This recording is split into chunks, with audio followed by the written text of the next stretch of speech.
Donc, en fait, quand on parle conception universelle et transport pour tous, ce qui est crucial dans la démarche de conception, c'est la prise en compte du facteur humain, enfin des facteurs humains au sens large. Et ce qui me semble primordial, c'est de travailler autour de la notion d'acceptabilité et d'adoption, donc des innovations, pour tous les usagers ciblés. Ce qu'il faut bien avoir en tête, c'est que les transports sont au cœur de la vie de chacun. C'est vraiment un facteur inclusif, puisque c'est ce qui permet d'accéder à toute la vie sociale, donc à l'éducation, ce qui permet l'insertion professionnelle, le logement, la culture, le tourisme, les loisirs. Donc c'est vraiment un facteur qui permet de participer à la vie quotidienne.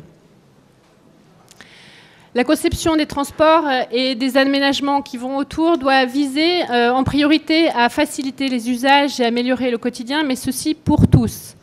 D'où, dans la notion de design for all, une conception dite plutôt anthropocentrée, donc partir plutôt des besoins et des attentes des usagers pour ensuite envisager des solutions technologiques ou des services appropriés.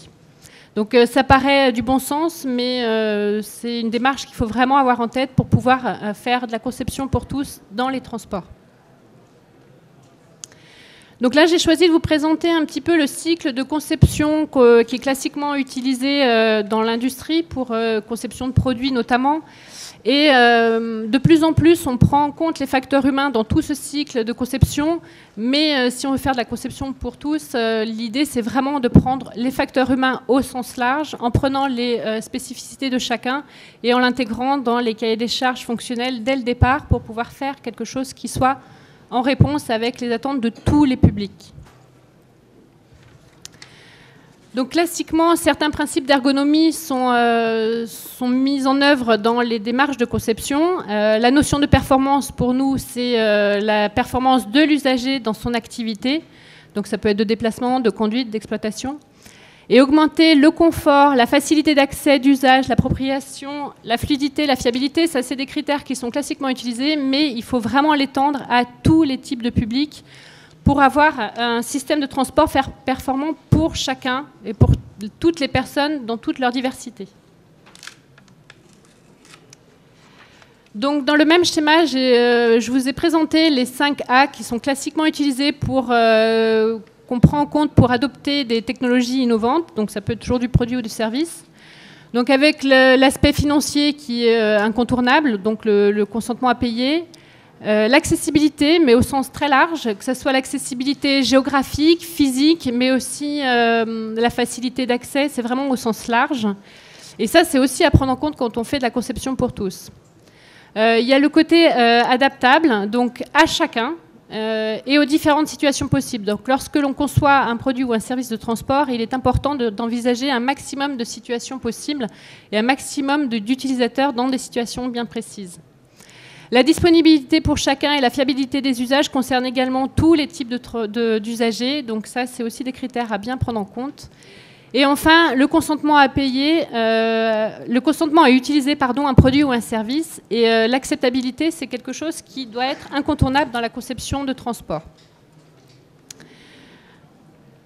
Lorsque l'on conçoit un système de transport, on cherche à ce qu'il soit utilisé par un maximum de personnes, mais en fait, l'idéal, ce serait qu'il soit accepté par tous. Et le simple fait de pouvoir accéder physiquement à un transport pour une personne à mobilité réduite n'est, à mon avis, pas suffisant. Il faut aussi prendre en compte sa représentation sociale, la représentation sociale du produit qui est développé, sa valeur culturelle, sa valeur ajoutée, pour qu'une personne ne puisse pas que accéder à un système de transport, mais puisse avoir le choix et puisse pouvoir avoir une valeur vraiment d'usage. Donc, en conclusion de cette petite introduction, concevoir des produits et services adaptés, adaptatifs et adaptables aux usages, mais surtout pour tous les types d'usagers, permet largement d'augmenter l'adhésion et l'appropriation d'une innovation. et ainsi augmenter effectivement l'attractivité des systèmes conçus. Donc je pense qu'on a tout à y gagner à faire du design for all en ciblant vraiment toutes les catégories de personnes pour avoir des transports plus sûrs, plus confortables et plus accessibles pour tous. Voilà, c'était juste une petite introduction pour éclairer un petit peu les débats par la suite. Donc maintenant, je vais passer la parole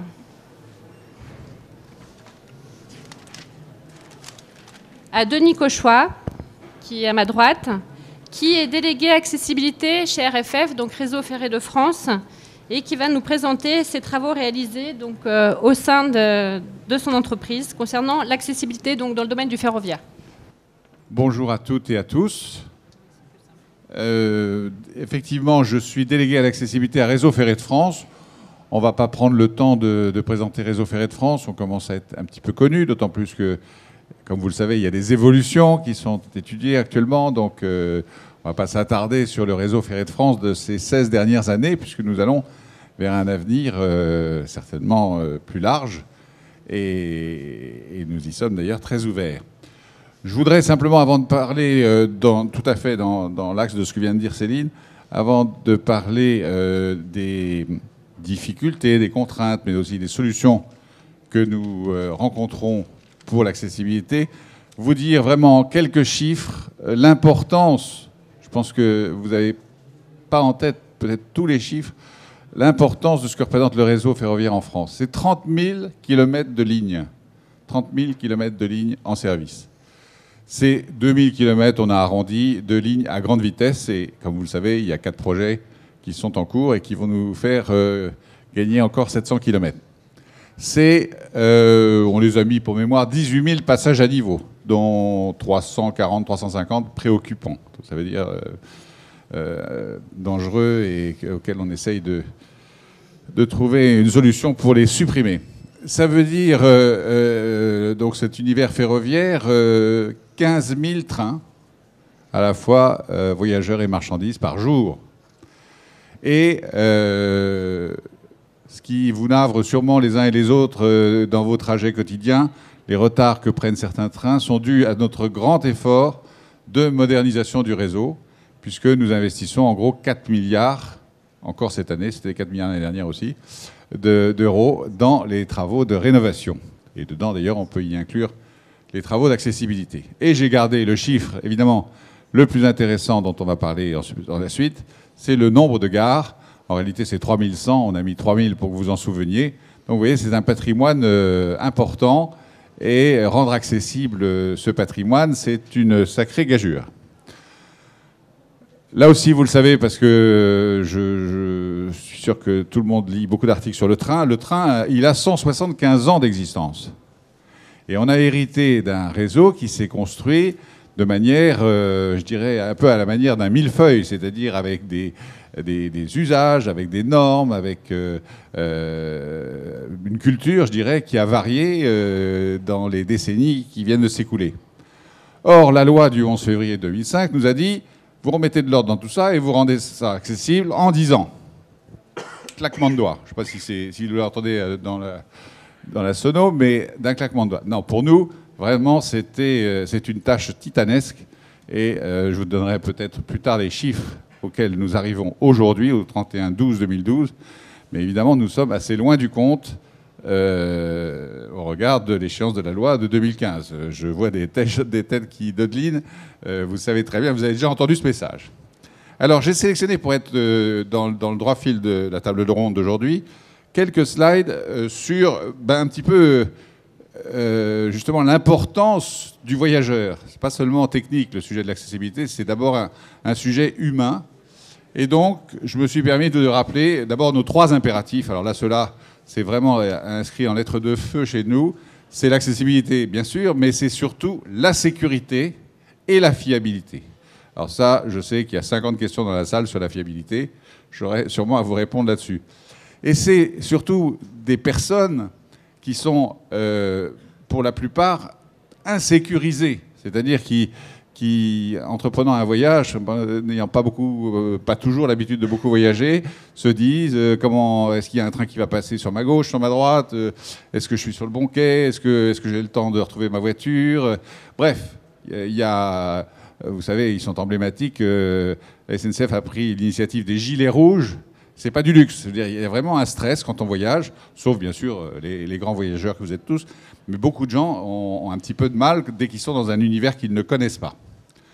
Et bien évidemment, ce stress et cet inconfort du moment est vécu par tous, hein, pas seulement par les personnes handicapées. Donc on va... alors je ne sais pas qui peut... Merci beaucoup. Donc j'ai identifié pour essayer de les classer et de vous donner un peu une idée de ce qu'on a à surmonter comme contrainte. J'ai classé les obstacles à une bonne accessibilité du domaine ferroviaire en 5 paquets, si je puis dire. L'accès au quai, l'attente sur le quai, la traversée des voies, l'accès au train et tout ce qui est repérage et guidage. Donc on va les passer en revue très rapidement. Vous allez voir, on ne va pas s'attarder sur chacun trop longtemps. D'autant plus qu'à la fin, je vous montrerai dans un petit clip de 1 minute 48 comment on essaye de répondre à l'ensemble de ces contraintes. Donc l'accès au quai, eh bien, il y a des exemples, vous en connaissez sûrement, où déjà, dès l'arrivée sur le périmètre qui est le nôtre, je vous rappelle que c'est essentiellement, ce sont les quais et les traversées de voies, il y a parfois un dénivelé important entre le quai et le bâtiment voyageur. Donc on est obligé d'aménager souvent des rampes et des choses parfois élaborées pour passer du domaine qui est vraiment SNCF, le bâtiment voyageur, au périmètre RFF. Et depuis la voirie, alors ça vous avez sûrement assisté à plusieurs débats sur ce qu'on appelle la chaîne de déplacement, on est très préoccupé de résoudre des difficultés de dénivelé depuis par exemple le parking, d'aménager des rampes ou des ascenseurs dans des domaines qui ne sont pas forcément les nôtres mais qu'on gère en commun, on en parlera sûrement tout à l'heure, de gérer des situations comme en ce moment, c'est-à-dire une période hivernale un peu rude, une rampe d'accès, ça ne résout pas tout, ça peut être tout à fait dangereux, il faut l'entretenir. Et puis, je le disais tout à l'heure, et vous l'évoquiez dans votre introduction, cette question qui nous est extrêmement, qui est très récurrente et qui nous vaut beaucoup de dépôts de plainte, c'est la fiabilité, la disponibilité des équipements que nous aménageons. Et bien sûr, vous voyez bien les affichettes qui parfois sont sur nos ascenseurs ou sur nos escalators. Pour ce qui est de l'attente sur le quai, alors là, j'ai mis en premier, bien sûr, la situation des personnes aveugles et malvoyantes. Bon, on a une politique très active, je crois qu'on le reconnaît, de tous côtés, sur la mise en place des bandes d'éveil à la vigilance, hein, ces picots là que vous connaissez. Je pense que de ce point de vue-là, on n'est pas trop en retard parce que ce n'est pas un investissement trop coûteux. Et puis, il faut également prévoir ce qu'on appelle les flux, c'est-à-dire gérer, par exemple, ce qu'on appelle l'effet de souffle, c'est-à-dire le passage d'un train très rapide, ou trouver le moyen de délimiter des zones plus sûres grâce à des bandes jaunes bien visibles et bien contrastées. Donc, le troisième paquet, à la fois d'obstacles et de solutions, ce sont les traversées de voies. Bien sûr, je vous ai parlé des 18 000 passages à niveau, c'est déjà un bon paquet de lieux où il faut que nous intervenions, mais il y a aussi des passages à la hauteur des bâtiments voyageurs, ce qu'on appelle les passages planchéiés, et qui ont 2 statuts. Certains sont seulement de service, c'est-à-dire ne sont pas ouverts aux personnes, à tout usager, hein, pas seulement des personnes à mobilité réduite, et d'autres sont publics. Donc là, il faut y répondre avec tout un système de pictogrammes, de signalétique, de sonorisation, etc. Ensuite, nous avons, ce qui nous coûte le plus cher aussi, ce sont les constructions de souterrains ou de passerelles. Actuellement, et ça fait plusieurs années que nous donnons vraiment une impulsion déterminante, nous choisissons, dès que c'est possible, la solution de la rampe. La raison en est simple et de bon sens, c'est qu'une rampe s'entretient peu, elle vit bien toute seule, et sa fiabilité est parfaite. Voilà, donc ça c'est pour ce que j'ai rassemblé sous l'item traversée de voies. Ensuite, le quatrième, j'essaie de faire vite parce que... Oula. 13h30, en salle 1 à 13h30. Alors, c'est une formidable transition avec ce que j'allais vous dire, puisque je vais vous parler des hauteurs de quai.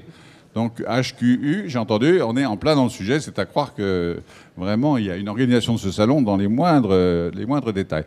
Donc, on a effectivement cet énorme souci, je vous ai dit, un réseau très ancien et avec des habitudes de construction de quais très différentes d'une décennie à l'autre. On a vraiment un grand enjeu qui est celui des hauteurs de quai, qui parfois sont inférieures à 20 cm et qu'il faut remonter à 55. Donc vous voyez qu'on a un très gros travail de génie civil dans beaucoup de gares.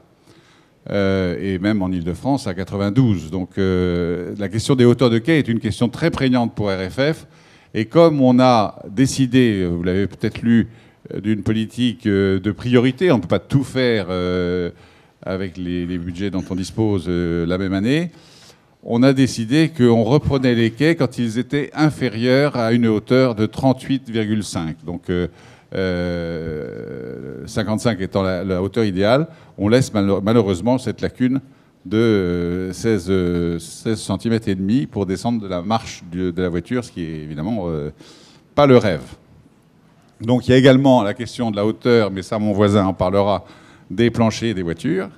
Et puis il y a la diversité et la durée de vie des matériels, la façon dont l'entreprise ferroviaire que vous aimez beaucoup, qui s'appelle la SNCF, mais nous l'aimons aussi beaucoup, gère les différentes circulations de trains et parfois un matériel différent d'un horaire à l'autre sur une même ligne. Donc ça nous pose aussi quelques soucis. Les lacunes verticales et horizontales, vous connaissez la question. Et dès lors qu'il y a un rehaussement trop important, la nécessité de prévoir un accompagnement. Mais ça, peut-être on en parlera aussi. J'essaye de faire vite. Et enfin, je termine par le dernier item, c'est-à-dire le repérage et le guidage. Il faut que nous ayons, et nous le faisons, toute une rigueur de marquage, de bande de guidage. Enfin, j'essaye de prendre des termes génériques. Nous avons un référentiel commun RFF-SNCF qui fait 172 pages. Donc je peux vous dire que tous les cas de figure sont prévus pour nos deux entreprises et qu'on l'applique avec le maximum d'intelligence et surtout d'économie de moyens. Donc tous ces repérages et ces guidages de tactile, sonore, visuel sont de plus en plus en place. La problématique étant, et elle revient de manière récurrente dans toutes les slides, est-ce que tout peut être automatique et est-ce qu'il ne faut pas, à certains moments, c'est la question que je pose dans le slide suivant, faire intervenir l'humain, l'homme. La question qui est vraiment au cœur de cette table ronde, c'est l'homme peut-il se passer de l'homme complètement? Je n'en suis pas du tout certain.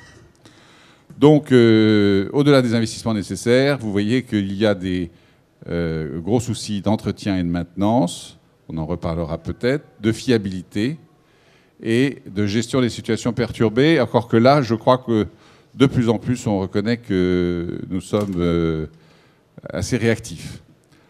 Et je termine par un tout dernier slide en forme de dommage.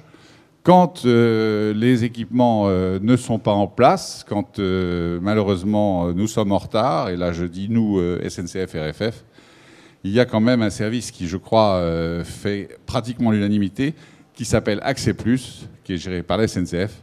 Et toutes les enquêtes d'opinion, les évaluations, etc., montrent que nous avons 94% d'indice de satisfaction. C'est assez rare que des personnes se plaignent de manière véhémente d'une prestation Accès Plus. Voilà pour le slide. Alors c'est un slide ce sont une série de slides qui peuvent paraître un petit peu théoriques. Ce que je voudrais, c'est en 1 minute 48, vous montrer comment, à l'image, nous avons traduit l'ensemble de... on va tomber dessus. Voilà. Donc vous allez voir tout ce que je vous ai raconté à l'image en 1 minute 48.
Voilà, donc en 1 minute 48, à peu près tous les mots que j'ai employés, vous les avez retrouvés en 3 dimensions, c'est-à-dire à l'image, que ce soit le rehaussement des quais, le franchissement des voies, les systèmes de guidage, de manchons en braille, etc.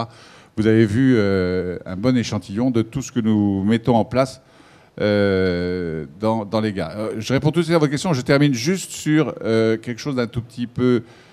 comment dirais-je, quantitatif et financier. Oui, on a parlé humain jusqu'à présent. Et en prenant un exemple, celui d'ailleurs qui est développé sur notre stand, si vous allez le voir en sortant de cette table ronde, c'est celui de l'Île-de-France, où nous faisons vraiment un effort considérable et particulièrement lisible. Nous avons signé une convention cadre avec la région Île-de-France, le STIF, la SNCF et RFF pour un montant global de 1,4 milliard d'euros. Nous en sommes à la première tranche, ce qui est bien normal puisque la convention a été signée il y a 1 an et demi.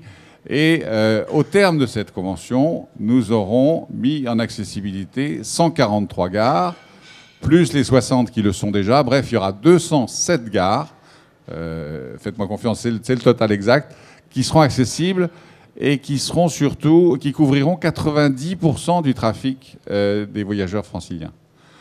Alors, je ne dis pas que c'est parfait. On sera en retard parce que je préfère mettre tout le monde très à l'aise. Mais au moins, on a une programmation, on a un échéancier, on a une assurance de financement.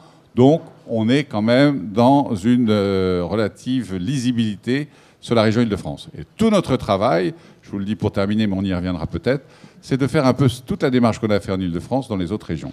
Il y a des régions où on en est tout près, et où la convention, il faudrait 2 heures d'effort pour et la rédiger et la signer, et puis des régions où malheureusement on en est très loin. J'arrête là parce que j'ai peut-être dépassé mon temps et je vois que vous vouliez poser une question, donc on peut tout de suite vous donner satisfaction, je ne sais pas.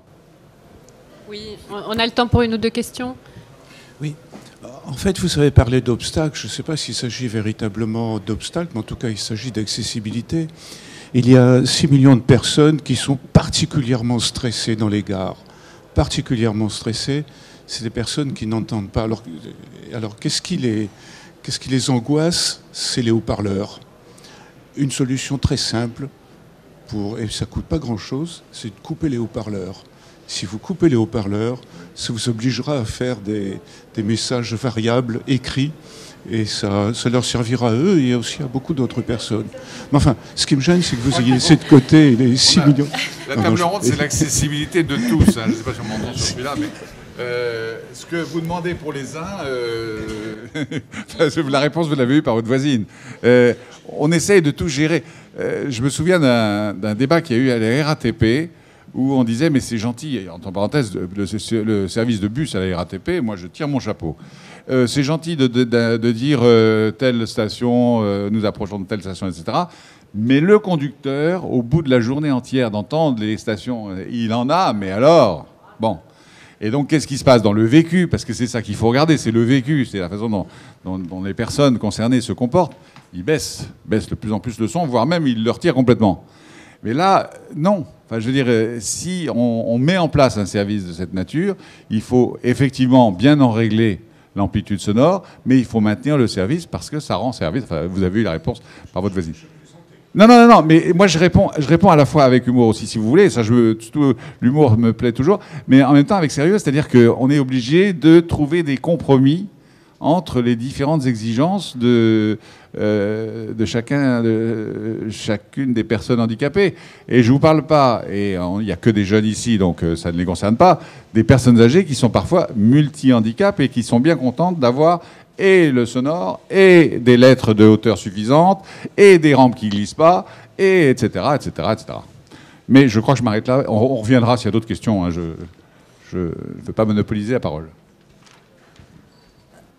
En Ile-de-France, on est en train de mettre les quais à 92 à peu près partout, ce qui est vraiment très haut par rapport à la moyenne générale. Hein. Normalement, c'est 55 et en dessous de 55. Bon, à partir du moment où on met tout à 92, ça veut dire que ces trains qui sont en Ile-de-France ne peuvent pas sortir d'Ile-de-France, ou alors ils ne sont pas du tout accessibles. Donc on n'en sort pas. Donc moi, ce que j'ai demandé encore hier à une personne...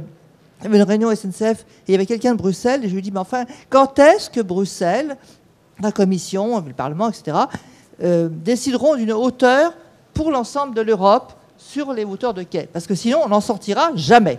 Vous avez 1000 fois raison. Je vous ai parlé de quai. Si vous avez une maison près de Pont-l'Évêque, vous descendez à Pont-l'Évêque, il y a vraiment une lacune verticale de 50 bons centimètres entre la marche de la voiture et le quai. C'est intolérable. L'un de nos amis communs, je suis très content que vous posiez la question comme ça, qui s'appelle Patrick Petitjean, qui est le président des associations des personnes de petite taille, il me dit il y a sur tes quais, entre guillemets, je cite, des choses inadmissibles. Je suis obligé de jeter ma valise, de sauter sur ma valise et ensuite d'arriver sur le quai. On l'entend, hein, je vous assure que ces témoignages-là, ils nous mettent vraiment, ils nous interpellent. Et en même temps, voilà, on ne peut pas tout faire, c'est très cher de rehausser un quai. Alors il y a la question de la norme, vous avez raison, la norme européenne, c'est très technique tout ça, il y a ce qu'on appelle la STI PMR qui va définir tout ça, qui est en train d'être revue. Mais c'est vrai que pour l'Île-de-France, les quais sont à 92 et théoriquement la NAT qui a été achetée pour, si je puis dire, ne doit desservir que des gares en Île-de-France. Mais c'est l'entreprise ferroviaire qui est souveraine. Et vous ne pouvez pas moderniser d'un seul coup de baguette magique tout le matériel qui circule sur une ligne. Donc vous avez de temps en temps des horaires où la rame qui circule n'est pas accessible. Tout ça est très compliqué. Si on a le temps, je vous parlerai d'un portail qu'on veut créer en disant, voilà, le train de 10h21, il est parfaitement accessible, le quai et la voiture, ça va bien, on a parfaitement prévu la chose, mais surtout prenez pas 10h48 parce que pour le coup, vous aurez l'ancien matériel qui, lui, ne l'est pas. Vous voyez, c'est des questions de vécu, hein. On a parlé des personnes, d'acceptabilité. Je crois qu'on est, à travers votre question, qui est la question de l'Europe, il y a aussi des difficultés au quotidien. En Île-de-France, c'est comme ça. On ne l'a pas choisi, mais on est bien obligé de jouer avec. Vous savez, ça, c'est presque des tables rondes à elles toutes seules, cette question. On peut prendre l'exemple anglais. D'ailleurs, peut-être que vous en témoignerez en Belgique. Je crois qu'il y a aussi des exemples où vous avez je dirais des portions de quai, de l'ordre de 20 mètres, etc., qui correspondent à la façon de l'accostage du train, si je puis dire, la façon dont le train arrive en gare. Et à chaque fois, on préconise une voiture qui sera accessible puisque le quai sera rehaussé exactement au bon endroit. Mais vous ne pouvez pas savoir les effets pervers d'une bonne mesure comme ça. Et les chevilles cassées, les glissades et autres... parce que c'est très, très difficile pour, je dirais, le gros bataillon des voyageurs, parfois de tolérer des dénivelés sur un quai. Alors il y a des structures métalliques amovibles qui se vivent en Angleterre en particulier. Bon, elles sont rouillées au bout de 2 ans. Enfin, c'est un vrai souci. Les plateformes, limitées dans la longueur, c'est un vrai souci. Mais ça existe. Hein, on y a largement pensé. Je crois qu'il y a eu une expérience très réussie. Alors c'est la gare du RERC de Boulainvilliers, vous savez, à côté de la maison de la radio. Et là, il y a un aménagement qui a l'air de donner satisfaction. Mais je ne pense pas qu'on pourra beaucoup le mettre de manière générale sur l'ensemble du réseau national. On va arrêter là pour les premières questions. On poursuivra à la fin. Je vais laisser la parole maintenant à Christophe Durand, donc responsable des ventes et business développement, activité service chez Alstom, si je ne me trompe pas, qui va lui nous parler encore du domaine ferroviaire, mais plutôt léger, donc le tram. Et je vais vous laisser dresser le... Voilà. J'essaye avec ce micro-là, oui. Hein, comme ça celui-ci. Bonjour à toutes et à tous. Donc l'idée là, sur une ou deux présentations, c'est de revenir sur un cas concret qu'Alstom a essayé de mettre en place avec notamment l'agglomération du Mans. Toujours dans ce souci d'accessibilité, de mise aux normes PMR. Aujourd'hui, vous allez avoir en France un certain nombre d'équipements en circulation. Ça va du TGV, donc pour rappel, hein, Alstom est le constructeur aujourd'hui de tous ces matériels roulants, donc avec différents sites de production qui sont répartis sur la France, notamment donc, le site à disque, le tramway qui équipe la majorité des villes, voire quasiment toutes les villes en France actuellement. Donc on jouit d'un succès aujourd'hui qui passe aussi par l'usager, avant tout par l'usager, on va dire, et qui est aussi notre force vis-à-vis des agglomérations. Donc on part aujourd'hui sur 2 types de matériel. Un matériel qui est déjà en circulation, qui a été livré à une certaine date, puisque tout à l'heure vous mentionnez à juste titre l'aspect arrêté, l'aspect loi. Alors on a des dates, loi de 2005, l'arrêté de 2009, qui demande à ce que les agglomérations se mettent en conformité à partir de février 2015. Est-ce qu'elles en sont capables? Est-ce qu'elles en ont les moyens? On parlait du financement tout à l'heure, ça c'est un gros sujet aujourd'hui. Néanmoins, au travers de cet exemple-là, qui est vraiment particulier, qui est celui du Mans, il y a eu une volonté de l'agglomération d'uniformiser, d'harmoniser l'intégralité de son parc, alors qui n'est pas non plus le parc qu'on peut avoir ici en région parisienne. On parle aujourd'hui de 23 tramways Citadis qui étaient en circulation, et on rajoute à cela 8 nouveaux trams qui, eux, post-2009, ont fait l'objet donc des modifications PMR.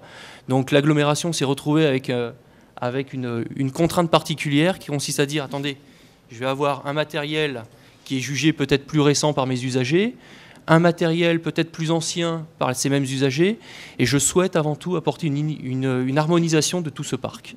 Donc accompagnez-nous, ça a été cette volonté-là, accompagnez-nous, vous, Alstom, dans cette démarche, pour uniformiser nos rames, et puis faire en sorte que la personne qui soit malvoyante, déficiente, qui soit handicapée, se repère dans le même espace. Ça, c'était vraiment une volonté. On parlait tout à l'heure de l'accessibilité sur les quais. Effectivement, on peut mettre sur les quais des passerelles, mais si le train qui devait arriver à 13h18 fait l'objet d'un problème sur une ligne et qu'un autre train prend le relais, ça remet tout en question, cette organisation, cette planification, etc. Donc voilà, c'était juste pour présenter un peu le débat et le sujet. Maintenant, au travers de 2-3 petites photos, puisqu'on s'est voulu très visuel, c'est de dire, voilà, en quoi ça consiste concrètement aujourd'hui d'accompagner une agglomération, qu'est-ce que vous avez apporté concrètement entre l'ancien matériel, le nouveau matériel, etc.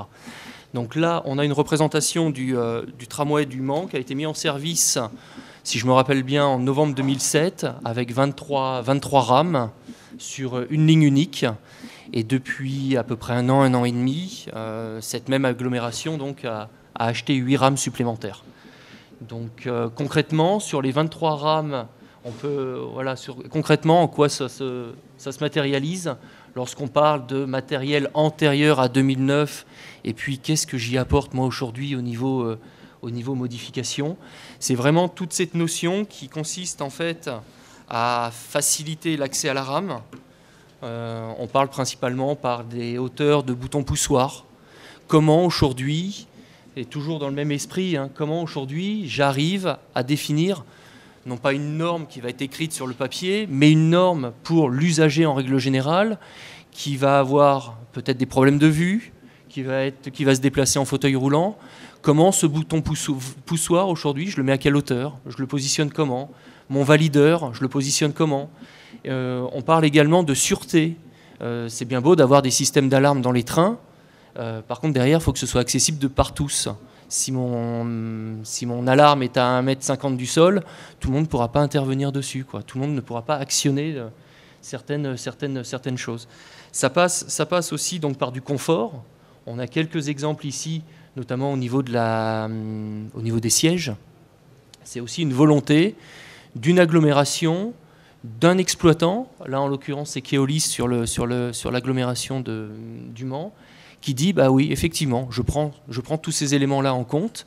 Oui, je suis conscient qu'aujourd'hui je vais perdre quelques places, puisque c'est pas anodin le fait de mettre des strapontins PMR.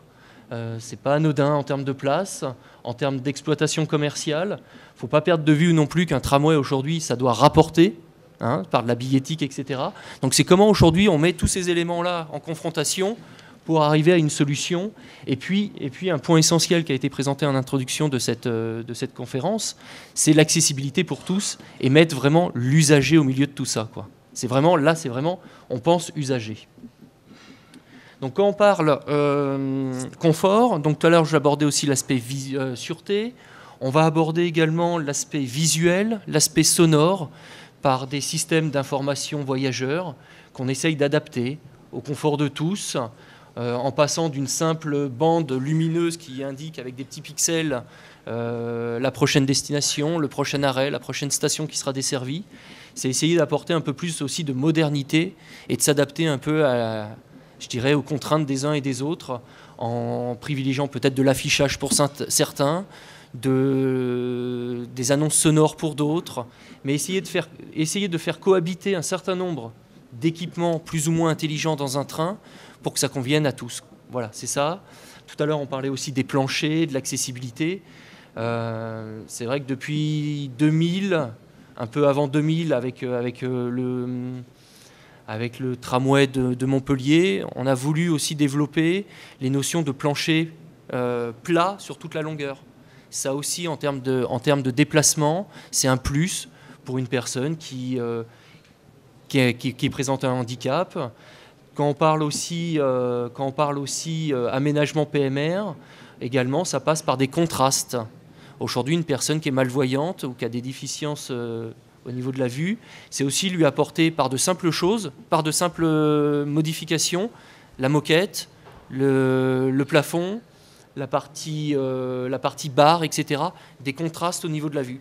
Donc on travaille avec des personnes qui sont en charge un peu de ces aspects-là, hein, tout ce qui est ergonomie, déplacement, comment les personnes peuvent se déplacer plus facilement dans un train.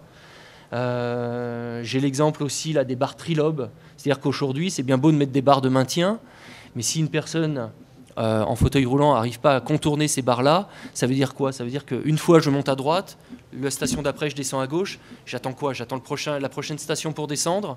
Donc ça c'est autant de contraintes aujourd'hui qu'on a essayé de revoir pour essayer et permettre justement aux personnes, comme je dis, hein, c'est essayer de faire cohabiter un certain nombre de contraintes dans un train pour que ça convienne à un maximum de personnes et d'usagers. Hein, l'usager, c'est vrai, voilà, doit être replacé à juste titre au milieu de ces réflexions-là, dans toutes ces démarches aujourd'hui. Et c'est ce qu'on essaye. Je ne dis pas qu'aujourd'hui on y arrive parfaitement, puisqu'on n'est que constructeur, on apporte des recommandations en amont auprès des agglomérations, mais lorsqu'un cahier des charges est lancé, certains de ces points sont retenus, d'autres le sont moins. Donc à nous à bien travailler, aux associations parfois à jouer aussi leur rôle en amont de tout ça, et voir comment on peut avancer dans cette démarche-là. Donc ça, c'est d'autres aspects, des choses toutes bêtes. Hein. Ça peut être aussi aujourd'hui, c'est la SNCF qui revient vers nous pour mettre aux normes des toilettes, les WC. Aujourd'hui, ça peut paraître pour l'usager lambda quelque chose de basique. Je me déplace, je vais aux toilettes dans un train, mon trajet dure 5 heures. Comment aussi cet aspect-là est pris en compte pour une personne, je dirais, à mobilité réduite, etc. Donc il y a deux approches. C'est l'approche, le train existe aujourd'hui, comment je viens y greffer un certain nombre de choses. Et puis maintenant, depuis 2009, c'est aussi comment j'intègre ça dans ma conception. On a au sein d'Alstom une équipe design qui est intégrée, qui réfléchit à tout ça, qui travaille aussi avec différents designers pour permettre justement que tous ces sujets-là soient traités au mieux dans nos trains. Voilà. Très rapidement. Merci. Est-ce qu'il y a une ou deux questions ?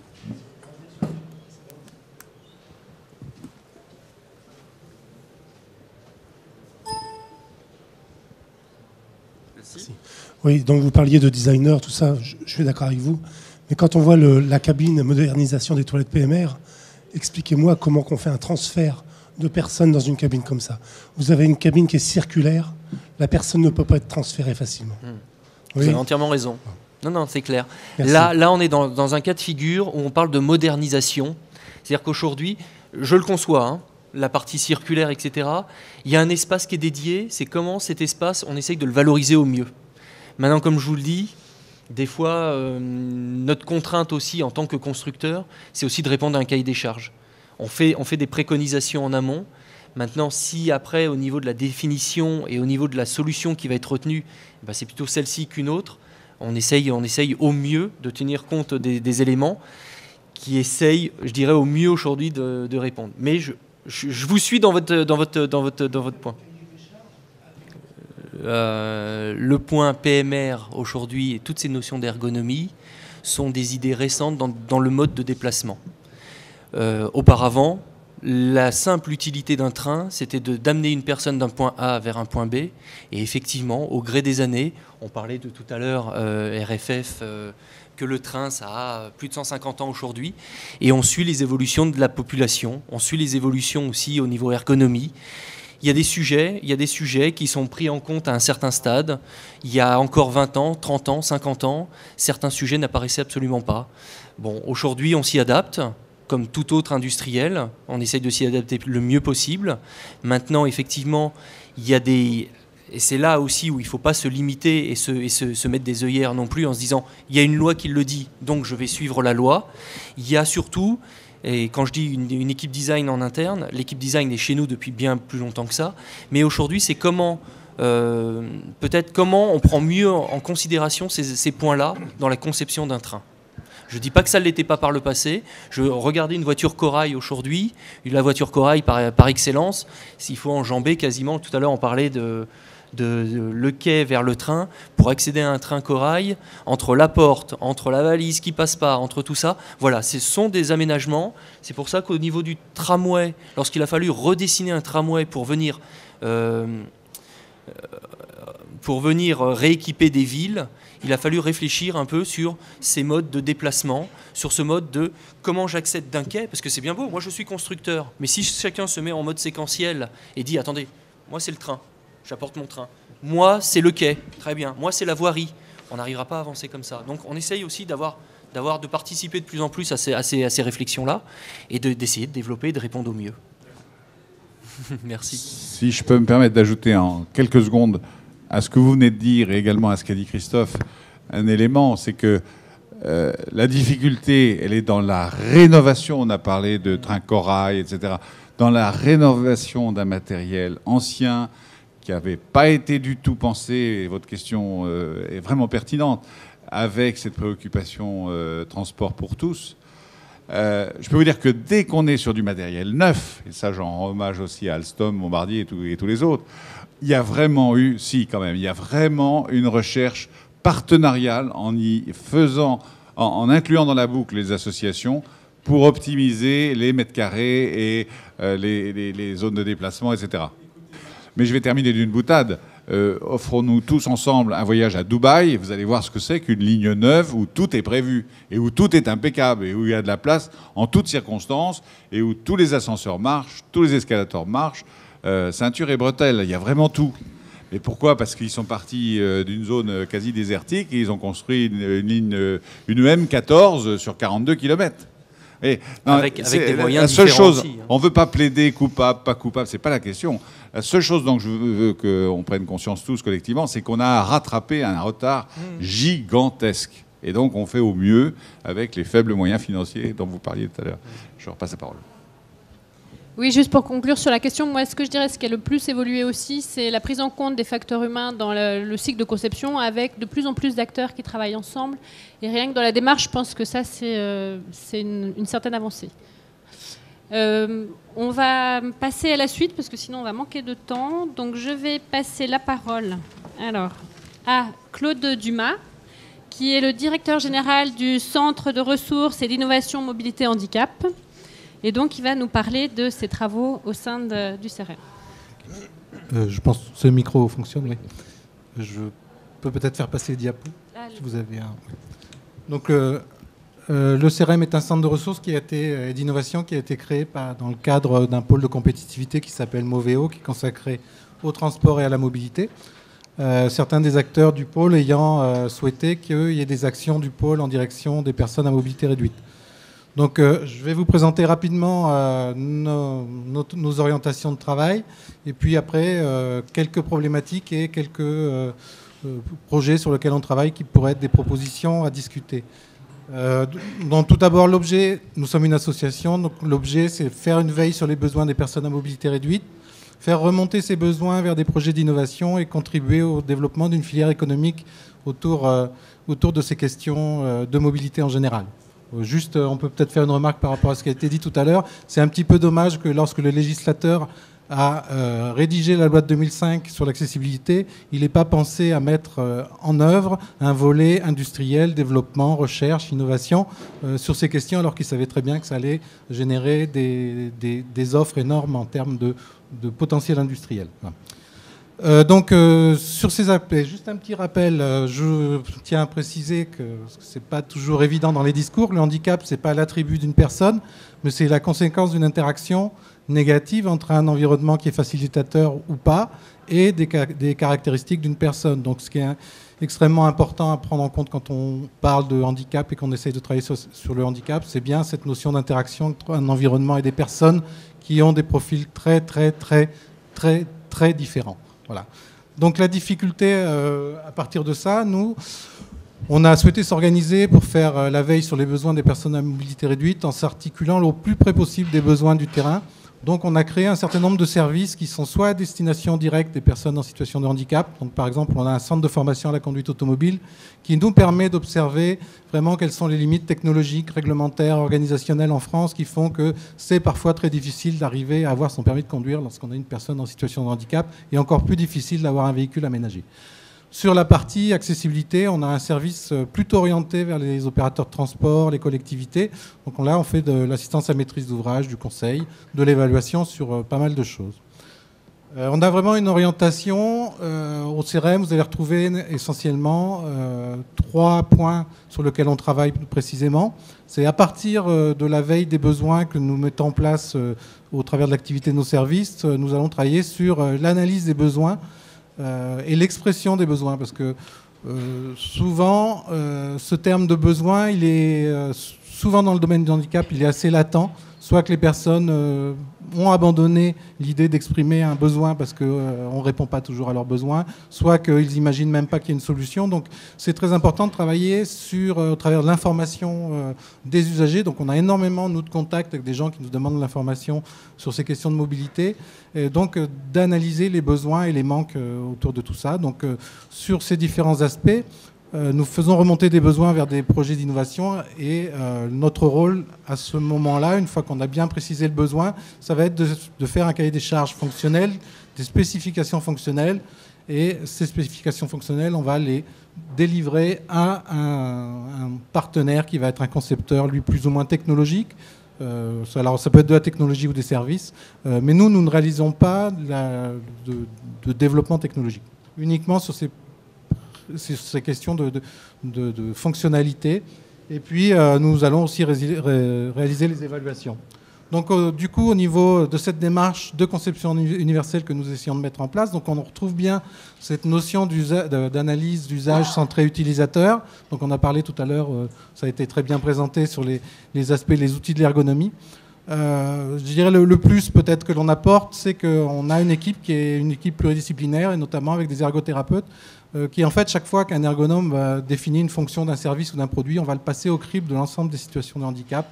Et ce qui fait que on va mettre tout un tas de contraintes dans le process de conception et de développement qui va faire émerger des solutions auxquelles on n'aurait pas forcément pensé si on n'avait pas procédé à cette passe en phase d'efficience. Donc après, tout le process de conception est fait par des partenaires, et puis après, nous réalisons l'évaluation. Oui, juste un point, quand on parle d'analyse centrée utilisateur, donc c'est évident que l'utilisateur, l'usager, la personne en situation de handicap, on va travailler en mettant en place des démarches qui sont beaucoup par scénarisation en fonction des différents types de déficiences. Mais ce qui est extrêmement important aussi à mettre en place quand on parle d'accessibilité, c'est de prendre en compte les besoins des acteurs qui vont offrir les services de mobilité ou qui vont développer des trains, construire des trains, parce qu'ils ont eux aussi des contraintes organisationnelles, des contraintes économiques. Et si vous ne prenez pas en compte ces aspects-là dans les propositions que vous allez faire, vous risquez fort de gripper la machine et de ne pas arriver à un résultat qui soit satisfaisant pour tous. Donc il y a vraiment un process à prendre en compte sur ces deux angles-là. On sait que la mise en accessibilité des transports en commun ne réglera pas le problème de mobilité des personnes en situation de handicap. Parce que les transports en commun ne vous amènent pas jusqu'à la porte de chez vous, ne traitent pas de tous les usages de mobilité. Et ce qui nous inquiète un petit peu, c'est qu'on a une loi de 2005 qui est très précise sur la mise en accessibilité des transports en commun, Par contre, on voit émerger énormément de nouvelles formes de mobilité. Donc vous avez autopartage, donc Autolib à Paris, des Vélib, de l'autopartage dans toutes les villes de France, des services de covoiturage par exemple, mais aucun de ces services n'est pensé comme accessible aux personnes à mobilité réduite. Donc il y a vraiment un problème parce qu'en plus c'est typiquement le genre de service qui pourrait être complémentaire des transports en commun. Alors les besoins, si on voulait avancer dans ces directions-là, les besoins ils sont nombreux. Comment prendre en compte par exemple lorsqu'on parle de vélo, comment prendre en compte la multiplicité des besoins des personnes en situation de handicap. Vous avez besoin de vélos adaptés, vous avez besoin de les adapter même lorsqu'ils sont déjà adaptés. Donc comment vous allez prendre en compte cette multiplicité de besoins? Comment vous allez accéder à des véhicules qui sont aménagés pour la conduite et le transport des personnes à mobilité réduite? Comment vous allez offrir de nouvelles aides à la mobilité? Donc il y a toutes ces questions qui se posent actuellement et on voit émerger certaines initiatives dans certaines collectivités qui sont intéressantes. Mais il n'y a pas que les aides techniques à proprement parler, c'est-à-dire ce que la personne utilise pour se déplacer, il y a aussi toutes les questions des infrastructures. Alors on voit émerger des choses très intéressantes parce que plus on va multiplier les nouvelles formes d'aide à la mobilité, plus on va créer des problèmes d'infrastructure. C'est un peu difficile de prendre un bus avec un scooter pour personnes à mobilité réduite. Bon. Alors en France, c'est anecdotique parce que pour l'instant, presque personne ne les utilise. En Angleterre, il y a 350 000 utilisateurs et ils sont en train de travailler vraiment sur ces questions parce que ça leur pose un gros problème. Les normes par rapport aux pistes cyclables. C'est très bien les normes, les pistes cyclables aménagées pour empêcher les motos, les voitures de venir sur la piste cyclable. Mais avec un tricycle, vous ne passez plus. Donc comment on prend en compte parce qu'on va se retrouver finalement dans quelques années dans le même problème. On a conçu des équipements, mais ils ne sont pas accessibles. Et je pense que les associations représentant les personnes handicapées vont monter au créneau en disant « mais nous, on veut que ça soit accessible ». Voilà, donc ça c'est un problème. Et puis, il y a tout un tas de problèmes autour des services. Il faut que les gens soient informés, il faut qu'ils puissent essayer le matériel, il faut que les professionnels soient formés également. Donc il y a toute une réflexion à avoir autour de ces questions-là. Et puis, devant l'irruption de ces multiples formes de mobilité, il y a un gros problème qui se pose, c'est déjà la gouvernance sur un territoire. Qui va piloter l'ensemble de ces solutions, l'ensemble de ces offres à la mobilité? Parce qu'actuellement, on a des gens qui disent nous, on s'occupe des transports en commun, mais on ne s'occupe pas de la voirie, et d'autres qui disent nous, on s'occupe de la voirie, mais pas des transports en commun. Quand on parle d'information voyageurs, vous avez 2 opérateurs de transport sur le territoire, ils ne communiquent pas leurs horaires, donc vous ne pouvez pas faire de l'information multimodale. Donc il y a vraiment un problème en termes de gouvernance à ce niveau-là sur ces aspects transport. Donc modestement, nous essayons d'avancer sur ces questions et nous avons des propositions de collaboration et nous nous positionnons clairement comme apporteurs de solutions aux collectivités, aux opérateurs de transport pour essayer d'amener des outils qui vont permettre d'anticiper, de travailler sur ces questions-là. Donc par exemple, on développe actuellement une plateforme qui s'appelle Accessicle où on va proposer tout un travail d'information. On organise des événements avec les villes de France sur ces questions-là. C'est une question qui est très, très pointue, l'aspect vélo. Il ne suffit pas de dire les personnes handicapées vont faire du vélo ou les PMR vont faire du vélo. On va leur donner un vélo à assistance électrique, ça va suffire. C'est beaucoup plus compliqué que ça. Il faut vraiment analyser le besoin. Il y a des solutions qui existent, notamment en Allemagne, qui sont un petit peu en avance sur nous, qui sont très intéressantes, mais ça demande vraiment l'avis, l'accompagnement de professionnels qui sont très spécialisés sur la question. Donc là, se pose la question de qui fait quoi en France sur ces questions-là. Et puis, tous les aspects formation, réglementation. Oui, juste réglementation, un petit point. On ne sait toujours pas en France où doit rouler un fauteuil roulant électrique qui roule à plus de 6 km/h. On ne sait pas s'il doit rouler sur la chaussée, sur le trottoir, puisqu'il n'existe pas au niveau du code de la route. Donc vous pouvez dire la même chose pour pas mal d'autres aides à la mobilité. Nos propositions encore, donc là on pense que la formation c'est un axe réellement très important pour les personnes en situation de handicap pour pouvoir accéder à certaines nouvelles formes de mobilité ou certaines formes de mobilité tout court existantes comme le permis de conduire par exemple. Le permis de conduire n'est absolument pas conçu. La formation au permis de conduire n'est absolument pas conçue pour des gens qui ont des déficiences cognitives, par exemple, comme des dyspraxies. Donc là, il y a vraiment du travail à faire à ce niveau-là en termes de formation. Un exemple dans les transports en commun, on vient de terminer avec la RATP un travail sur la formation à l'utilisation des transports en commun par les personnes déficientes intellectuelles. Finalement, on s'aperçoit que si ces gens ont des problèmes pour utiliser les transports en commun, c'est qu'on ne l'a jamais trop mis en situation d'utiliser les transports en commun. Et qu'en fait, ils ont des compétences, mais encore faut-il les former d'une certaine façon pour les amener à être capables de maîtriser ces transports en commun. Des outils pour l'aide à la conception. Donc on travaille par exemple sur un outil qui s'appelle Accessim, qui va permettre de travailler en amont de la création de n'importe quel espace. Ça peut aller d'une salle de bain à une rame de train jusqu'à la ville entière. On va pouvoir travailler en amont sur de la modélisation avec des outils orientés conception universelle qui vont permettre aux concepteurs de réfléchir en amont lorsqu'ils commencent à travailler sur un sujet à ce qu'il faut faire ou pas faire, plus des éléments d'évaluation. Accessix, c'est un outil pour les collectivités qui parle d'un constat quand même, c'est qu'on a une obligation pour les villes de plus de 5000 habitants de faire un diagnostic d'accessibilité. On a vu beaucoup de gens se positionner sur ce marché-là, c'était intéressant.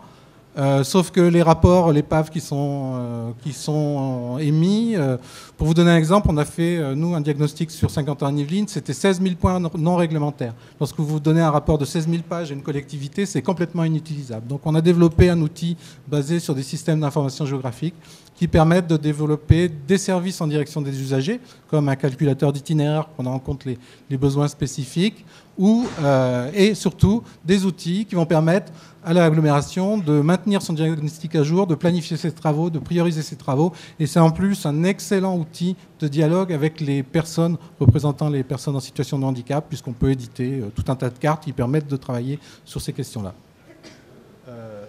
Dernière proposition autour de la gouvernance. Donc ça, c'est un projet financé par la région Île-de-France sur lequel on démarre. L'idée, c'est de réfléchir à une plateforme qui permettrait à une personne en situation de handicap d'avoir accès à l'ensemble des mobilités présentes sur un territoire, parce qu'on s'aperçoit qu'il y a énormément de solutions de mobilité qui restent dormantes par faute d'organisation des services. Je peux, par exemple, prendre un exemple tout bête, mais vous avez une maison de retraite qui a un véhicule aménagé pour transporter les personnes à mobilité réduite. Le week-end, il reste à la maison de retraite non utilisé parce que simplement, on n'a pas résolu le problème de l'assurance. Donc, il y a certainement des choses à faire pour organiser l'ensemble de ces mobilités sur un territoire. Voilà, je crois que je vais arrêter là. Merci Claude pour cette présentation très centrée sur les usagers. Est-ce qu'il y a quelques petites questions avant de passer la parole à l'intervenant suivant? Non? Donc, je vais passer la parole maintenant à Benoît Bérou, qui est le fondateur de Mobiped, qui était une société de conseil en mobilité durable et agence marketing en accessibilité, si je ne m'abuse. Bonjour tout le monde. Donc, Mobiped est donc une société de conseil en mobilité durable. J'ai déjà travaillé sur une trentaine de projets auprès de 8 nationalités différentes, principalement autour du vélo, et petit à petit, je me suis orienté vers l'accessibilité. Et donc, l'intervention d'aujourd'hui porte sur l'accessibilité au service de la mobilité durable. Donc, c'est comment voir comment l'accessibilité permet d'orienter les comportements vers des pratiques alternatives à la voiture individuelle. Je vais vous présenter 2 services que Mobiped propose. Le premier, c'est un audit auprès des collectivités territoriales afin de mieux prendre en compte les besoins des personnes en situation de handicap dans les documents de planification. Le deuxième, c'est vers un dernier kilomètre plus accessible. Ça concerne toutes les informations pratiques qu'une organisation qui reçoit des visiteurs va fournir à ses visiteurs. Donc, sur l'audit ICMOA, l'objectif est donc de faciliter les déplacements à pied, à vélo et en transport en commun. L'idée étant de prendre en compte l'ensemble de la population tout au long du cycle de vie et selon les situations de handicap pour orienter vers des pratiques de mobilité durable. Donc ICMOA, c'est un projet européen qui a regroupé 19 partenaires de 15 pays différents. Et ce projet a créé une procédure d'audit. Donc il y a des auditeurs. Donc aujourd'hui, je suis le seul en France. Je vais animer une formation pour former des auditeurs. Donc elle aura lieu fin mars, début avril. Donc ces auditeurs seront à disposition des collectivités territoriales pour améliorer la prise en compte des personnes en situation de handicap dans leur politique publique. Cet audit permet d'évaluer la politique publique. Ce n'est pas un PAV, ça ne consiste pas à évaluer l'accessibilité de la voirie ou des transports en commun, c'est de voir dans toutes les étapes de la politique publique, en partant du contexte, en réfléchissant à la gouvernance, aux documents de planification, à la mise en action et au suivi des actions, c'est de voir à chacune de ces étapes comment les personnes en situation de handicap sont considérées, sont prises en compte. Donc concrètement, l'auditeur va analyser l'ensemble des documents de planification, rencontrer et organiser une réunion avec les élus, les techniciens, des associations et d'autres acteurs locaux, afin d'engager une réflexion stratégique sur une meilleure prise en compte de l'accessibilité. Et ensuite, l'auditeur émet des recommandations que la ville met en place ou non. Après, c'est la ville qui a les moyens et qui agit selon sa volonté. Le deuxième service que je voudrais vous présenter, ça part de l'ERP, et c'est de se dire que l'établissement recevant du public peut devenir fournisseur d'informations multimodales. Qu'est-ce que ça veut dire ? Vous avez l'ERP, il reçoit des visiteurs, son activité dépend de la présence physique des visiteurs dans le bâtiment.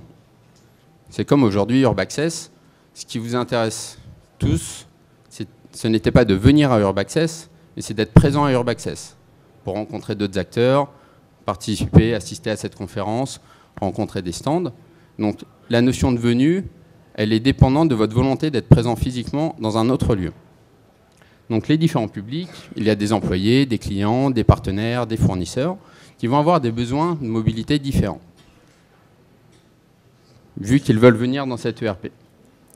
Ces personnes, elles peuvent être très différentes, selon leur situation de handicap, selon la position dans leur cycle de vie. Et très souvent, on ne connaît pas leurs besoins ni leur situation. Et on ne sait pas non plus comment elles peuvent venir ou comment elles veulent venir en fonction de leurs préférences de déplacement. Donc l'idée, c'est de dire que l'ERP, l'établissement qui va recevoir du public, sur l'ensemble de ses supports de communication, va fournir des informations pratiques sur comment accéder au bâtiment. Comment venir à pied, en transport en commun, en voiture partagée. Et donc ces informations pratiques, c'est comment les adapter à chacun des supports de communication de l'entreprise. Donc c'est sur son site internet, la rubrique informations pratiques. Ça peut être sur ses brochures. Ça peut être quel discours au téléphone on va tenir. J'ai un rendez-vous, je donne un rendez-vous avec quelqu'un dans mon établissement. Qu'est-ce que j'écris dans le mail pour faciliter la venue de la personne? Donc Mobiped est partenaire du salon UrbAccess. Donc peut-être certains d'entre vous ont eu la possibilité d'aller sur le site internet d'UrbAccess dans la rubrique informations pratiques, dans laquelle était déclinée la date et l'heure de l'événement, où se situe le salon, donc en France par rapport en Europe, sachant que c'est le salon européen de l'accessibilité, à Paris La Défense au CNIT, et ensuite il y avait des pictogrammes avec plusieurs modes de déplacement. Comment venir en train, comment venir depuis les gares, comment venir en voiture partagée, comment venir quand on est exposant. À chaque fois, les besoins d'information sont spécifiques. Donc, est-ce que parmi vous, certains d'entre vous sont allés sur le site internet, dans la rubrique informations pratiques, et ont pu utiliser ces informations? Est-ce que vous avez des commentaires, sachant qu'il y a toujours des... J'y ai pensé, mais il n'a pas osé, pensant qu'il allait devoir payer. Et donc, j'ai emprunté les voies des véhicules. J'ai passé la barrière derrière un véhicule. Heureusement, je suis tombé sur quelqu'un qui m'a guidé.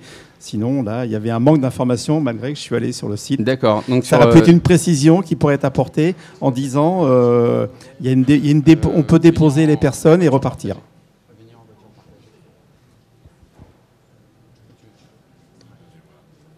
Donc là, on est dans la thématique venir en voiture et comment être déposé. Donc je suis d'accord, l'information n'était pas complète à ce niveau-là. Enfin, on peut toujours aller plus loin. Voilà, la seule information que j'ai donnée dans cette démarche, c'était plus par rapport au taxi, en espérant que la personne connaisse un petit peu le CNIT, ce qui n'est pas toujours le cas. Donc on voit bien qu'il y a un besoin d'informations pratiques complémentaires. Donc les avantages de cette solution, c'est d'abord pour les individus.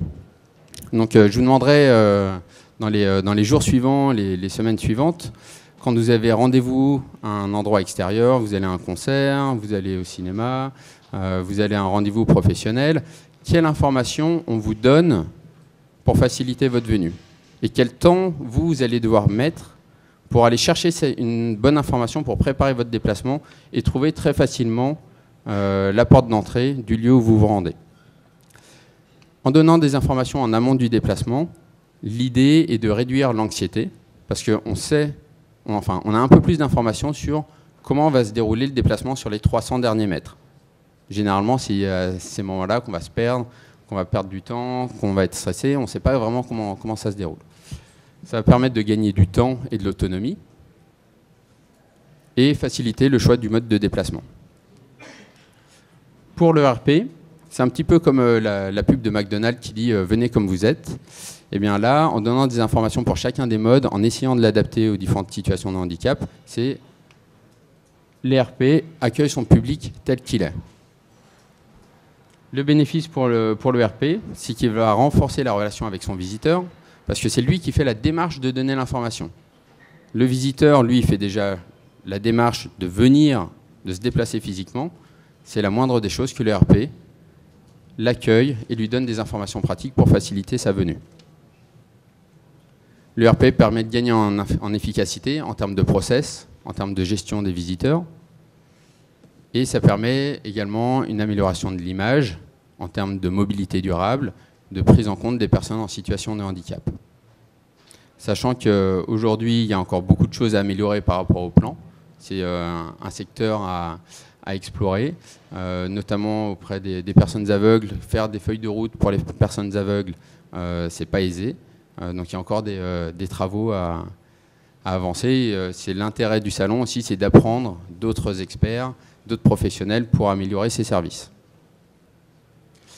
Et donc pour conclure, je dirais que si on veut tendre vers des mobilités plus durables, donc la voiture individuelle a de nombreuses conséquences négatives sur la société, sur les individus en termes d'obésité, d'accidentologie, d'émissions de polluants. On a besoin de développer ces alternatives et à travers l'accessibilité, c'est un outil qui peut nous aider à tendre vers des mobilités plus durables. Merci de votre attention. Merci Benoît. Est-ce qu'il y a une ou deux questions dans le public sur ce sujet-là? Pas spécifiquement. Donc on va passer à la dernière présentation. Donc Monsieur Christian de Stricker, qui est responsable pôle PMR bouquet de transport pour la Société de transport intercommunaux de Bruxelles. Donc un cadre un petit peu international. Ses missions actuelles sont plutôt transversales, d'après ce qu'il m'a dit. Il est plutôt chargé de propositions de politique globale, sensibilisation interne, définition de procédures de prise en charge, de concertation avec le secteur associatif et de gestion de projet donc à l'intérieur de la STIP. Donc je vous laisse intervenir. Pour mon confort, je préfère un micro proche de ma bouche. Merci. Dans notre Grand Nord, j'ai préparé un texte comme ça, je fais 10 minutes. Dans notre Grand Nord, au plat pays, j'entends régulièrement la question « Dites, vous êtes certain qu'on doit faire les choses pour ces gens-là » Récemment, j'assistais à la déclaration publique suivante. Le roi et la reine doivent prévenir 24 heures à l'avance pour que l'accueil soit à la hauteur de leur rang. Les PMR doivent faire de même. Ne trouvez-vous pas que nous leur offrons un service VIP ? Les amis belges, que nous sommes souvent à vos yeux, sont connus pour leur art du compromis, à la belge justement. Cela simplifie malheureusement peu la décision. Toutefois, les gouvernements belges, oui, ils sont nombreux, ont ratifié la convention. Oui, on a un gouvernement depuis peu. Les gouvernements belges ont ratifié la convention ONU relative aux droits des personnes handicapées en 2009. À ce jour, elle n'est pas transposée dans le droit national. L'échéance de 2015, vue depuis Bruxelles, apparaît comme une opportunité réelle et inspirante, un vrai tremplin pour l'accessibilité. Mais voilà, à défaut de politique gouvernementale traduite en actes, comment faire ? Quels sont nos moyens pour répondre à un besoin de plus en plus crucial, celui de l'accessibilité universelle ? Consciente de sa responsabilité sociétale, la STIB considère l'évolution démographique de Bruxelles comme un atout. Elle affiche une politique résolument volontariste dans certaines matières qui ne sont pas directement en lien avec son cœur de métier. L'accessibilité est au nombre de celles-là. L'ambition de la STIB en matière d'accessibilité est transcrite dans le contrat de gestion qui lie l'entreprise au gouvernement régional bruxellois. La STIB tire ses stratégies du respect de la Convention ONU. Elle gère un réseau... Pardon, je clique trop vite moi. Elle gère un réseau de bus, trams et métros répartis sur 212 km² et exploite en outre un service spécialisé de transport en porte-à-porte pour les personnes handicapées. Le volume total de transport en 2012 s'élevait à 348 800 000 voyages, soit une croissance de 5,76% par rapport à l'année précédente, 70% sur les 10 dernières années. Parce que la conférence est axée sur les innovations, il m'est demandé de vous présenter un principe que la STIB a mis en production récemment. Avant tout, permettez que je pose une question corporatiste. Nous, les responsables d'accessibilité, n'avons pas de saint patron. Ce 14 février tombe à point pour cette première question. Saint-Valentin, patron de l'accessibilité? C'est mieux que Saint-Rita, en tous les cas. Mais Saint-Valentin, s'il devenait patron de l'accessibilité, comme on le voit à l'image, on a une demoiselle qui souffre d'une désorientation spatio-temporelle, un monsieur qui a un rythme cardiaque instable. Ils se tiennent bras dessus, bras dessous, ce qui fait perdre la fonctionnalité d'un bras à chacun des deux. Ils ont besoin de largeur pour pouvoir franchir les portes. Et enfin, ils ont besoin de bancs publics. Voilà un potentiel économique que certains n'ont pas manqué. Je vais, une fois, rester sérieux et rester dans mon scope. J'ai au maximum 15 minutes pour vous présenter le principe Accessibus, considéré à Bruxelles comme une innovation. Si vous faites cela depuis 20 ans, ne tirez pas tout de suite sur l'étranger de service. Dites-le moi en fin d'exposé pour qu'on puisse partager heures et malheurs. Le principe Accessibus est un quick win. Littéralement, c'est un gain rapide. Une mesure qui permet d'être efficace et peu gourmande en moyens. Accessibus est un principe basé sur l'amélioration de l'accessibilité pour un seul segment de clientèle, les UFR. Chez nous, on dit les chaisards. Le principe Accessibus fait fonctionner ce qui existe, des véhicules adaptés et des arrêts pas si mauvais qu'on peut parfois le penser. Il fait donc avancer les choses, mais n'est sans doute pas la panacée. Il donne une information précise aux clients et aux chauffeurs avec des codes couleurs simples. Vous excuserez la coquille sur la 3e ligne, arrêt inaccessible, c'est parce qu'en Belgique on parle parfois un peu allemand aussi. Inaccessible, c'est... Voilà. Le principe Accessibus identifie donc 3 types d'arrêts. Accessible, praticable et non accessible. Les éléments constitutifs d'un arrêt accessible, identifiés à l'aide du symbole international d'accessibilité sur fond bleu, sont calqués sur le plan de normes des arrêts de la STIB. Les critères relatifs à l'arrêt praticable, identifiés par un symbole d'UFR accompagné sur fond orange, sont une interprétation personnelle basée sur mon expérience, mais néanmoins concertée avec le secteur associatif et partagée avec les clients Kobe. Il est à noter que le pourcentage de pente d'accès du bus est une valeur mesurée précisément, mais avec un bus pris au hasard dans le parc, il circule à vide pendant les relevés. Le pourcentage de pente est influencé par de nombreux facteurs, tels que le dévers de voirie et son état général, l'état de charge du véhicule, même si ceux-ci sont équipés de valves de nivellement, le dévers du trottoir à la position d'arrêt, qui est variable en fonction de l'occupation générale de la voirie. Lorsqu'un arrêt est inaccessible ou n'a pas encore été évalué, nous avons pris l'option de ne pas indiquer que l'arrêt est inaccessible. Ça peut être... on pourrait se dire que nous sommes frileux à l'idée de dire que ce n'est pas accessible. Mais si on dit ça, cela signifierait que nous n'admettons pas la montée ou descente de voyageurs UFR. Or, nous savons que certains sont en capacité de le faire. Par ailleurs, interdire à une personne impose d'interdire aux autres. Ne faudrait-il pas alors condamner purement et simplement l'arrêt? C'est une question. Les voyageurs mettent l'accent sur l'intérêt de préparer leur voyage à l'avance. Sur le site internet stib.be, nous proposons des schémas de lignes clairs avec mention de la qualification de chaque arrêt. Lorsqu'ils arrivent à un arrêt, les voyageurs peuvent identifier là où les lignes Accessibus, puisqu'en vis-à-vis de celle-ci se trouve un logo qualifiant le niveau d'accessibilité. Nous avons opté pour une signalisation en regard de chaque ligne pour 2 raisons. Premièrement, beaucoup de lignes de bus circulent encore en dehors du concept Accessibus. Ensuite, 4%, soit une petite centaine des arrêts, sont desservis tant par des bus que par des tramways. Quand un bus adapté approche, il est peut-être identifié grâce au pictogramme placé sur le coin inférieur du pare-brise. Sur les écrans de bord, qui affichent de l'information en fonction de la position du véhicule, on trouve la mention de la qualification de chaque arrêt.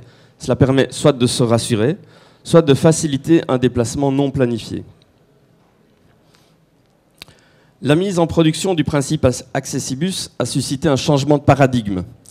La STIB considère aujourd'hui que ses clients UFR ont la connaissance de leur fauteuil et de leurs capacités personnelles. Les chauffeurs peuvent sortir la rampe d'accès à chaque arrêt du réseau sur demande du client. Ça vous paraît peut-être une évidence, mais à Bruxelles, ça ne l'était pas jusqu'à quelques mois. Les chauffeurs ont le droit de quitter leur poste de conduite pour aider les personnes à mobilité réduite quand ils estiment la situation nécessaire et peu risquée. La STIB veille à ce que les systèmes techniques soient en ordre de marche, de manière à limiter l'intervention des agents. Ceci contribue à l'autonomie des voyageurs, à la sécurité des chauffeurs et au maintien d'une vitesse commerciale correcte. Les bus mis en service sur les lignes exploitées avec le principe Accessibus sont adaptés. Les systèmes techniques sont vérifiés régulièrement, ça vous vous en doutez. Au sol, comme on le voit sur l'image à droite de l'écran, sur la bande de roulement, un logo identique au bouton présent sur la console de bord a été ajouté à côté de la ligne d'arrêt. Il indique au chauffeur s'il peut ou pas agenouiller le véhicule. L'agenouillement, c'est un système qui permet de dégonfler les suspensions latérales du véhicule pour permettre de diminuer l'écart vertical entre le plancher du véhicule et le quai. Si le logo est vert, le chauffeur peut utiliser le système. S'il est rouge, c'est exclu. Ceci intervient typiquement aux arrêts mixtes bus-tramway parce que ces derniers sont plus hauts que la moyenne et génèrent des incompatibilités techniques. Malheureusement, force est de constater que cela intervient également suite au non-respect des tolérances d'exécution de nouveaux quais. Pour que tout fonctionne au mieux, l'ensemble des chauffeurs concernés bénéficient d'un rappel de formation avant le lancement de chaque nouvelle ligne. Des contrôles spécifiques, inopinés, sont mis en place sur le réseau de manière à s'assurer de la bonne intégration de la matière. La STIB souhaite intégrer Accessibus parmi ses critères de qualité et mettra sous peu un système de clients mystère sur ce produit. Alors on a des risques par rapport à un tel projet. Ceux d'ordre technique, c'est gérable en amont. Pour ce qui concerne les autres, nous avons souhaité partir du point de vue qu'un problème n'est avéré qu'à partir du moment où nous y faisons face. Nous n'avons pas cherché à connaître le dernier carat de ce qui pourrait ne pas fonctionner avant d'essayer. C'est pour ça qu'à Bruxelles, au moins en matière d'accessibilité, nous cherchons à vivre notre slogan « La STIB, bougeons mieux ». Un salon comme Urbaccess, c'est pour moi comme une bulle d'air, un moment d'euphorie, vous m'entendez rigoler, qui me permet de partager avec mes pairs une assemblée de gens conscientes en entrant ou en sortant du salon, par besoin commercial ou par intérêt socio-politique, que le modèle de vie en monde cloisonné n'est pas tenable à long terme. La normalité, avec apostrophe, du handicap, rend la normalité anormale et permet de plancher sur la manière dont nous, acteurs de la mobilité d'aujourd'hui et penseurs de celle de demain, pouvons intégrer des idées non discriminantes pour les uns, source de confort d'usage pour les autres. Cela me pose cette question. L'accessibilité est-elle la réponse unique et suffisante, ou le design universel irait-il plus loin ? L'accessibilité me semble asseoir ses fondements sur la prise en compte des besoins des seules personnes handicapées. Je ne suis pas là pour porter une politique démagogique et au risque de créer un froid. Voilà. Elle est là pour apporter des réponses aux besoins de mobilité des personnes. Ça m'impose de réfléchir aux impacts économiques de ma mission. Les adaptations d'accessibilité d'un réseau existant, tel celui de Bruxelles, coûtent fort cher puisqu'il s'agit d'adapter. Je ne vous apprends rien. Le design universel, lui, va plus loin. Il prend en compte les besoins d'autres acteurs de la société. Cosmopolitisme, vieillissement, clients captifs, etc. En ce sens, le design universel n'apporterait-il pas une réponse économique plus tenable que la seule prise en compte des personnes handicapées ? Hélas, et je le dis haut et fort, hélas, je ne connais pas d'études, les chercheurs, c'est à vous là, je ne connais pas d'études pour étayer cette thèse, mais bien l'exemple d'une entreprise qui n'a a priori d'autre intérêt de base que ses bénéfices. IKEA est présent partout et a réussi un défi de taille. Il donne une information universelle pour illustrer ses plans de montage. IKEA démontre là que la conception universelle a un intérêt économique réel. Je me suis posé cette question, est-ce que l'acronyme reposerait sur ces quelques mots de IKEA, le I pour Information, information auprès des usagers, le K pour Knowledge, la connaissance des décideurs pour proposer des produits intéressants, le E pour Efficiency, assurer grâce à l'efficience un retour sur investissement efficace, et le A pour Ability, les clients sont capables de faire par eux-mêmes. La mise en capacité par soi-même, obtenue au travers de la concertation et de la connaissance, tout en maîtrisant tant les dépenses que les bénéfices, c'est bien cela que nous cherchons à la STIB. Ceci se fait au travers de petites améliorations comme la mise en œuvre du principe Accessibus. Quels seront les impacts à long terme de ce type d'amélioration? On n'en sait rien. Comment gérer l'usage du transport public par les personnes âgées circulant de plus en plus avec des scooters imposants? Comment conduire les systèmes d'audio-guidage pour déficients visuels à une utilisation plus universelle? Ce sont là des questions qui sont pour moi encore sans réponse absolue. Je suis à Urbaccess parce que ce salon est un lieu privilégié pour challenger mes opinions. Merci pour les rencontres déjà établies et à votre disposition pour partager toute idée avec vous.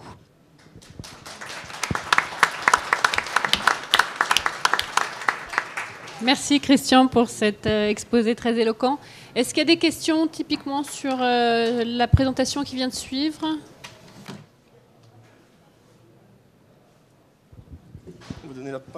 On va donner la parole à madame parce que moi je ne l'ai pas entendue. Pardon. Les tramways ne sont pas accessibles à Bruxelles? Alors, ce n'est pas Alstom qui fournit chez nous. Ce n'est pas Alstom qui fournit, c'est Bombardier qui fournit notre tramway. Alors, on a 3 types de véhicules à Bruxelles.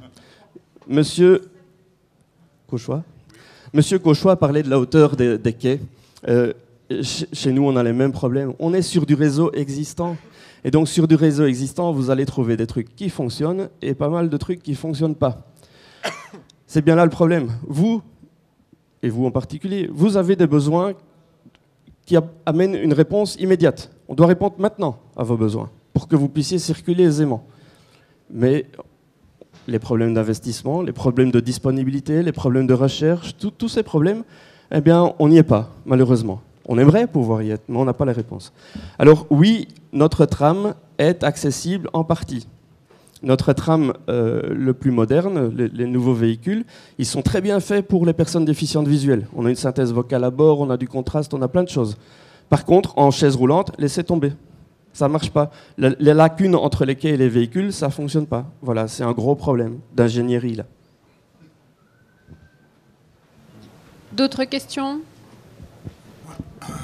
Oui, bonjour, je suis Maxime Chabert du réseau de Lille et je m'occupe des sujets accessibilité sur les transports en commun.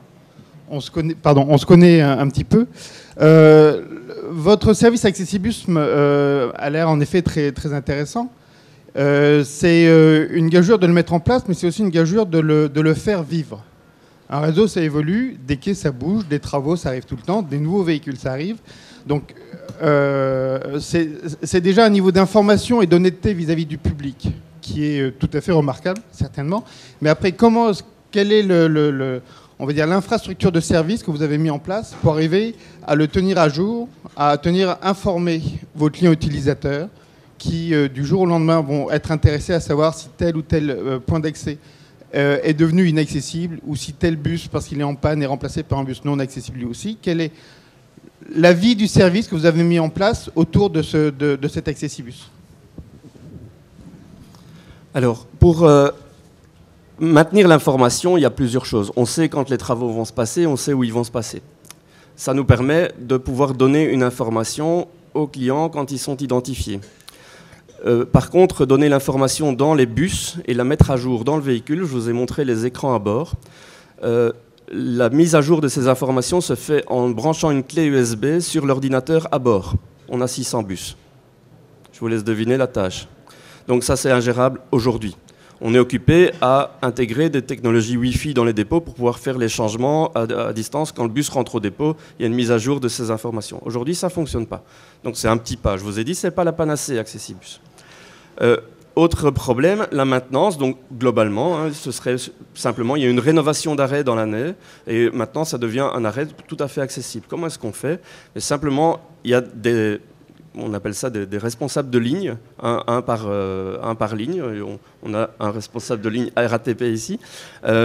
Voilà, ça existe chez nous aussi à Bruxelles, c'est heureux. Ces gens, nous les formons, c'est un des objectifs 2013, nous formons chacun des responsables de ligne à vérifier ce que c'est l'accessibilité. Je pense qu'on est tous bien plongés dans l'accessibilité. Finalement, c'est pas compliqué, parfois un peu complexe, mais pas très compliqué. Et donc, il est possible pour nos clients, pour nos collègues d'aller vérifier cette information-là. Ensuite, comment trouver nos clients? C'est un vrai problème, ça. On développe l'accessibilité typiquement pour les UFR avec Accessibus. Oui, mais ils ont essayé une fois, deux fois, à Bruxelles, une fois. Ils ont essayé une fois, deux fois d'utiliser le transport, ça n'a pas marché. Qu'est-ce qu'ils font? Mais ils restent chez eux. Comment pouvons-nous leur communiquer l'information? Comment est-ce qu'on va leur dire « Ah, mais madame, nous avons aujourd'hui une information, un système qui fonctionne pour vous, monsieur, utilisez-le ». Certains ne sont pas aussi taiseux que d'autres et osent se plaindre de ce qui ne fonctionne pas. Ces personnes qui se plaignent, nous en avons une base de données. Ils sont identifiés très vite. Je suis personne en chaise roulante et je n'ai pas réussi à le faire. Ils sont identifiés. Je lave une coche, on les coche, PMR. Et puis qu'est-ce qu'on fait? On fait un groupe de diffusion d'emails. Et quand il y a une information accessibilité, on leur balance. Simplement. C'est un groupe de contact avec Outlook, ça marche très bien. Et on fait simple. Ça ne coûte pas une dalle. C'est voilà, un petit mail que je fais le soir en rentrant à la maison quand il n'y a rien à la télé. Oui, moi je voudrais rebondir, donc je ne me représente pas, donc vous avez compris que j'étais élu, sur la problématique de gouvernance qui a été soulevée tout à l'heure. Là, la personne qui en a parlé a mis le doigt sur le millefeuille et y a enfoncé le doigt profondément. Quand on regarde les problématiques, vous avez en région Île-de-France une autorité organisatrice des transports, le STIF. Vous avez un grand nombre d'opérateurs qui sont la RATP, qui sont la SNCF, mais qui sont également tous les réseaux de bus appartenant à des grands groupes, Keolis, Veolia, ou quelques transporteurs indépendants qui survivent. Ces gens-là, ils circulent qui sur des rails, qui sur des routes. Alors les routes, elles sont... Il n'y a plus de nationales. Alors elles sont départementales ou elles appartiennent aux communes. Ou dans certains cas, elles appartiennent aux intercommunalités. Chacun a son mode de gestion de sa voirie. Chacun a son mode de gestion de l'accessibilité sur cette voirie. Les intervenants transporteurs ne sont pas tous les mêmes. Il n'y a pas de monopole. En 2017, il y aura l'ouverture européenne du marché du transport en commun. Ça risque peut-être de changer des choses. Mais en l'état actuel des choses, aujourd'hui, la multiplicité des transporteurs, des acteurs du transport et de la mobilité est telle qu'il faut effectivement que l'on arrive à déterminer une gouvernance dans la mobilité durable, et que la chaîne des déplacements, il y ait une seule et unique gouvernance, et que chacun ne soit pas en train de bidouiller sur son précaré, qui sur sa voirie, qui sur sa gare routière, qui sur sa gare SNCF, j'en passe, c'est des meilleurs. Donc la gouvernance, pour ceux qui peuvent peser là-dessus, c'est quelque chose qui me semble primordial si on veut réussir à obtenir une mobilité durable. Parce que bon, l'accessibilité c'est bien, mais c'est de la mobilité, c'est une chaîne de déplacement qui va d'un point A à un point Z en utilisant un certain nombre de moyens. Et il faut que tous ces moyens soient cohérents. Et la politique du millefeuille actuelle fait que la cohérence n'existe pas.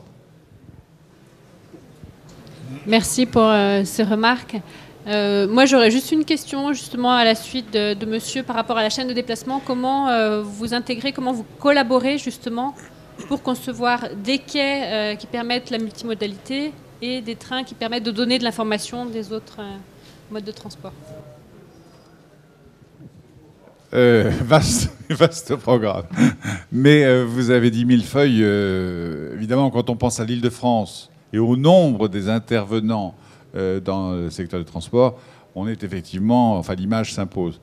Et là, je veux répondre dans la foulée à votre question à vous. C'est-à-dire que quand on est dans une agglomération plus petite, de dimension moyenne, et qu'on est avec une obligation de faire en sorte que les moyens de transport soient les mieux coordonnés possibles, mais pas dans un nombre de lieux incalculable. Par exemple, je vais être très concret, RFF avec la SNCF et bien sûr avec les autorités organisatrices de transport, nous poussons beaucoup au développement des pôles d'échange multimodaux. Qu'est-ce que ça veut dire? Ça veut dire tout simplement, et c'est souvent la gare qui en est le pivot, autour de la gare vient se greffer la gare routière, le parking, tout ce qui va bien, pour essayer que la chaîne de déplacement, c'était ça votre question, se passe au mieux.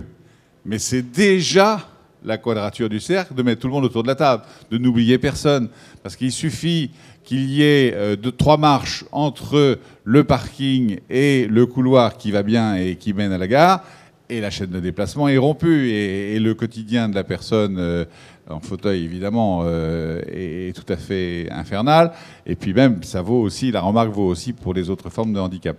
Donc, cette prise de conscience, je pense que la loi de ce point de vue-là a été bénéfique, cette prise de conscience de mettre autour de la table tous les acteurs qui, pour une agglomération, alors là je parle moyenne, sont vraiment indispensables et doivent entendre la même chose et se voir imposer les mêmes contraintes, c'est-à-dire, et si possible aussi, j'oublie le nerf de la guerre, mais il est important, cracher un peu au bassinet, c'est-à-dire que les cofinancements sont aussi à mettre en place.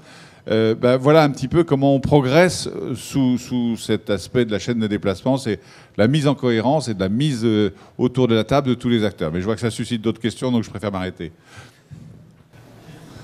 Merci pour votre réponse. Je passe. Oui, moi qui travaillais en équipement handicapé, et par rapport au transport et à la gouvernance, il y a mis qu'on s'est les marques pré-enregistrées et le réseau de bus là-bas, c'est un réseau privé. Et on s'est battu pour avoir des rampes électriques, mais ils n'ont jamais marché parce que les trottoirs ils sont jamais au bon niveau. Et ma question c'est, moi je remarque à chaque fois que je viens à Paris que un RATP, il y a maintenant quand même beaucoup de bus qui sont adaptés. Et pourquoi, encore une fois, pourquoi le skip il n'arrive pas à imposer ça à toutes les compagnies de Île-de-France. Je peux peut-être vous apporter un petit éclairage sur ce qu'on fait au niveau intermodalité et de l'accessibilité au niveau de Bruxelles. Puisque c'est ça, les différents intervenants. Il y a, à mon sens, et c'est mon sens établi grâce à la discussion avec des collègues qui ne sont pas en région hyper urbaine comme nous le sommes nous à Bruxelles, comme on l'est ici à Paris, des gens qui ont des réseaux plus vastes, beaucoup plus étendus. Ces gens-là ont beaucoup plus de mal à faire l'accessibilité parce que la densité n'est pas assez grande. Donc la liaison entre un trottoir et un arrêt, ce n'est pas une évidence dans une petite commune de 120 âmes, tandis que dans nos villes, c'est plus simple. Ce qu'on fait au niveau de ville, par exemple, pour le chemin de fer, chez nous, la SNCB, dans les pôles intermodaux, on se met entre gens de bonne volonté autour de table, on explique les problèmes qu'on rencontre avec les clients qui sont des clients avec, on sait, plein de... Il n'y en a pas un qui a la même capacité que l'autre, hein, c'est clair et net ça. Hein, vous avez insisté là-dessus, on est tous très différents, ok. Mais ça nous permet quand même de trouver des dénominateurs communs.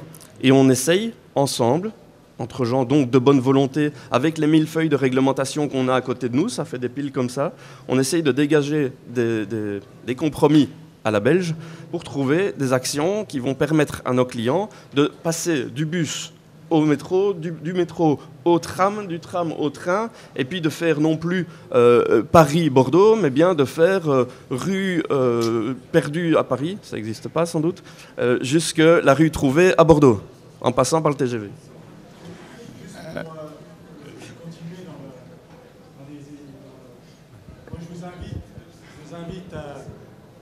Je vous invite à visiter le pôle multimodal de la Défense, hein, puisqu'on est à Défense. Donc on voit que c'est une réussite totale entre tous les partenaires et transporteurs et autres. Et quand vous allez visiter le site, vous allez vous apercevoir que bon, ça a mis du temps à se construire, mais on voit que c'est une réussite. Hein, voilà. Je pense qu'effectivement, ce jeu d'acteurs est vraiment incontournable. J'ai des scrupules à parler quelques instants après la RATP, mais Dieu sait si on peut tous rendre hommage au réseau des bus parisiens. Ils sont extraordinairement accessibles. Rares sont les plateformes qui ne sortent pas du bus. J'en ai vu de temps en temps, mais c'est assez rare. Le vrai souci, et je pense qu'on partage ça avec nos amis belges, c'est le côté citoyen des usagers de la ville et le nombre de camions de livraison qui empêchent le bus de se mettre juste vraiment parallèle au trottoir et à permettre à la passerelle de sortir. Le vécu, il est là. Moi, je crois qu'on a, depuis le début, mis la personne humaine au centre du débat. Le vécu, il est là. L'effort de la RATP est remarquable et il est parfois contrarié par le comportement non citoyen d'un certain nombre de personnes. Quant au bus, je voudrais, juste avant que vous partiez, vous donner un élément de réponse. On a aussi des tables rondes avec nos partenaires autres que ferroviaires, rassurez-vous, et on entend des messages. On a tout simplement une difficulté d'ordre industriel. C'est-à-dire que le parc des bus à rénover est considérable. Alors, je ne veux pas me lancer dans un chiffre, mais je crois que c'est de l'ordre de 30% des bus qui sont accessibles. Bien sûr, tous les bus neufs le sont d'emblée, puisque par construction... Ah, j'ai Benoît Chauvin qui me contredit, et c'est parfait. Il a certainement un chiffre plus actuel que le mien. On va te passer le micro. Benoît Chauvin est du Gard. C'est un homme très important pour essayer de trouver de la cohésion entre les régions de France. Donc je lui laisse la parole bien volontiers. Surtout si j'ai dit une erreur.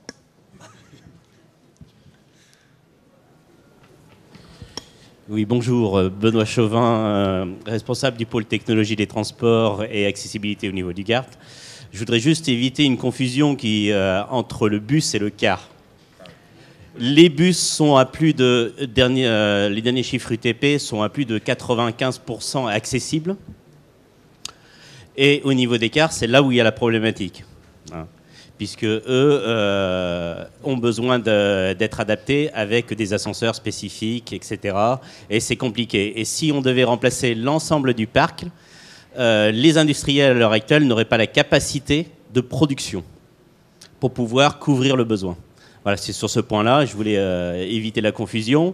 Sur la partie millefeuille, complexité entre la voirie et le transport. Alors, ici, il faut savoir qu'on a des AOT, c'est elles qui sont responsables du transport.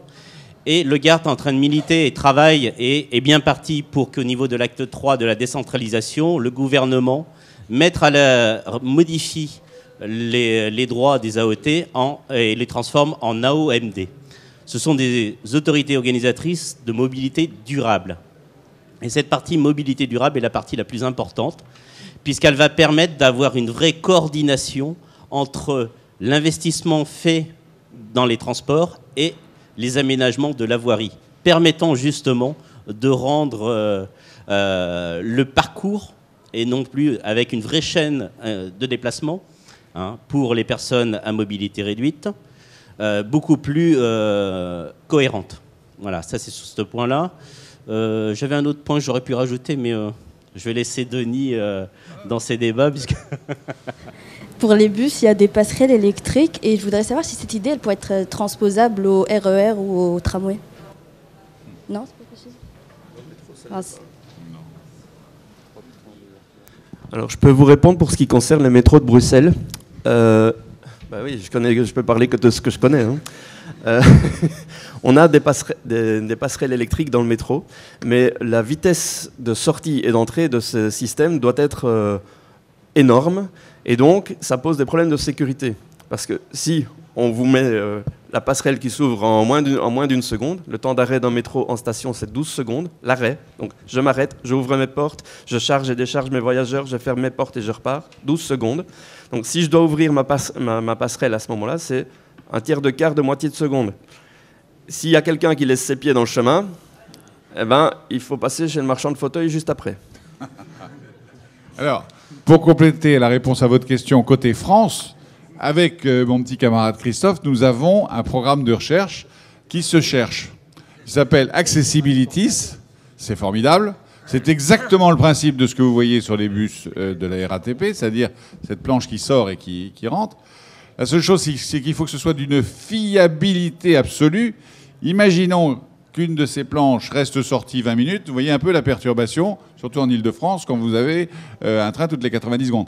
Donc, tant qu'on n'a pas cette fiabilité, enfin, Alstom a mis aussi ses chercheurs sur ce concept, on ne démarrera pas parce qu'il faut vraiment que ce soit zéro défaut et qu'on l'ait testé, retesté dans des situations perturbées avec une affluence anormale. Enfin, vous voyez ce que je veux dire. Ce sont vraiment des enjeux très lourds et quelquefois, à vouloir trouver une solution optimale pour un problème, celui de la liaison entre la voiture et le quai, on détériore tout le reste de ce qui marche, donc c'est pas forcément... Enfin, je ne sais pas si tu veux rajouter quelque chose, mais... Non, c'est bien ça. Voilà.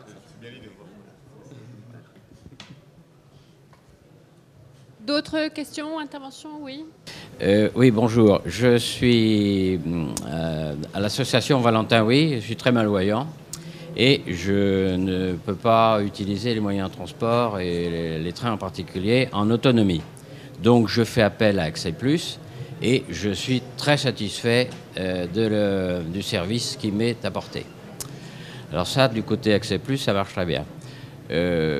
J'ai un résidu visuel que je souhaite utiliser au mieux, même dans les gares, et la signalétique actuelle ne me permet pas de circuler en autonomie. Je crois qu'il y a un gros travail à faire, même s'il y a déjà eu beaucoup de choses de faites, mais la signalétique, je sais que dans une gare, il faut la mettre en hauteur, pour que ce soit au-dessus de la tête des voyageurs. Mais je pense aussi qu'il faudrait vraiment étudier une signalétique à mi-hauteur, enfin mieux placée, et auprès de laquelle on puisse s'approcher le plus possible. Et à ce moment-là, on retrouverait une semi-autonomie et une satisfaction de pouvoir se déplacer par soi-même. Voilà ce que je voulais vous préciser. Merci pour les commentaires. C'est bon, Denis? D'accord. Je pense que, vu l'heure, on va clore la conférence. Donc, je remercie tous les intervenants pour leur présentation qui était vraiment très, très riche et très intéressante. Merci.